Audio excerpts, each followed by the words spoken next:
Assalamualaikum warahmatullahi wabarakatuh. Perkenalkan, nama saya Ria Ramadhani dengan NIM 2348201160 dari kelas 5C Farmasi.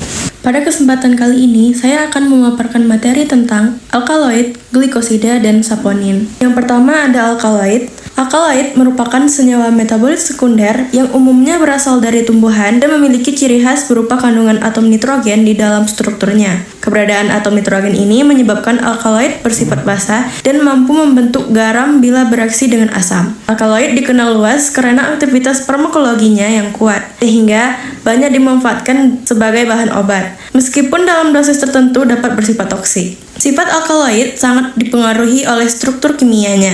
Secara umum, alkaloid bersifat basa, memiliki rasa pahit, dan kebanyakan berbentuk kristal. Dalam air, alkaloid cenderung sukar larut, namun mudah larut dalam pelarut organik seperti etanol dan kloroform. Sifat pahit dan toksik ini berperan sebagai mekanisme pertahanan tumbuhan terhadap hama. Selanjutnya ada klasifikasi alkaloid. Yang pertama berdasarkan strukturnya itu ada alkaloid indol, yaitu alkaloid yang memiliki cincin indol pada strukturnya. Selanjutnya ada piridin atau piperidin, yaitu alkaloid yang memiliki cincin piridin atau piperidin. Dan yang terakhir ada tropan, yaitu alkaloid dengan cincin tropan yang khas. Lalu ada berdasarkan asalnya. Yang pertama itu ada alkaloid sejati, lalu protoalkaloid, dan pseudoalkaloid. Ini tergantung pada keberadaan atom nitrogen di dalam cincin heterosikliknya. Selanjutnya ada biosintesis. Biosintesis alkaloid umumnya berasal dari asam amino seperti triptopan, tirosin, lisin, dan ornitin. Asam amino tersebut mengalami serangkaian reaksi kimia seperti dekarbosilasi dan metilasi, sehingga terbentuk kerangka alkaloid yang kompleks. Proses ini terjadi di dalam jaringan tumbuhan sebagai bagian dari metabolisme sekunder.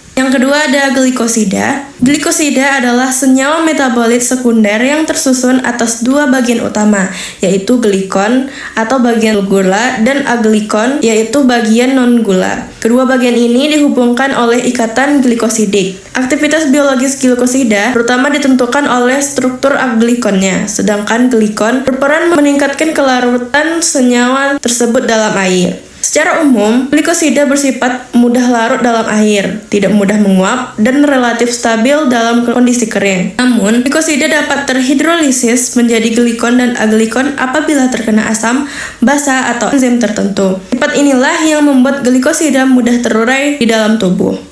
Lanjut ke klasifikasi glikosida.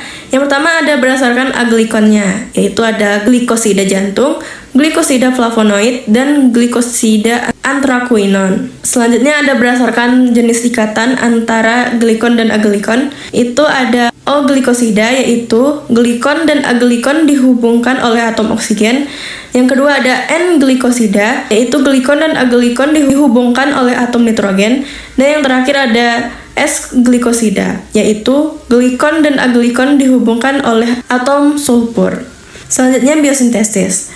Biosintesis glikosida melibatkan pembentukan glikon melalui proses fotosintesis, sedangkan aglikon dibentuk melalui jalur metabolisme seperti jalur sikimat, asetat, dan mevalonat. Kedua bagian tersebut kemudian digabungkan melalui proses glikolasi di dalam sel tumbuhan. Kita lanjut ke saponin. Saponin merupakan salah satu golongan glikosida yang memiliki aglikon berupa steroid dan triterpenoid. Nama saponin berasal dari sifatnya yang dapat membentuk busa, mempunyai sabun ketika dikocok dengan air.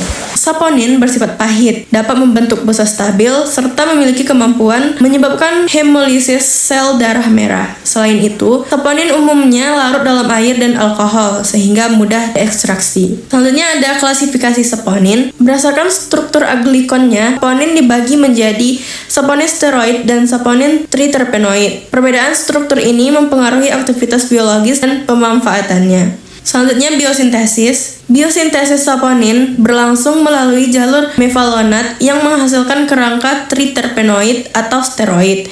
Kemudian diikuti dengan penambahan gugus gula sehingga terbentuk senyawa saponin. Baik, itulah penyampaian materi tentang alkaloid, glikosida, dan saponin dari saya. Jika terdapat kesalahan, saya mohon maaf. Saya akhiri dengan wassalamualaikum warahmatullahi wabarakatuh.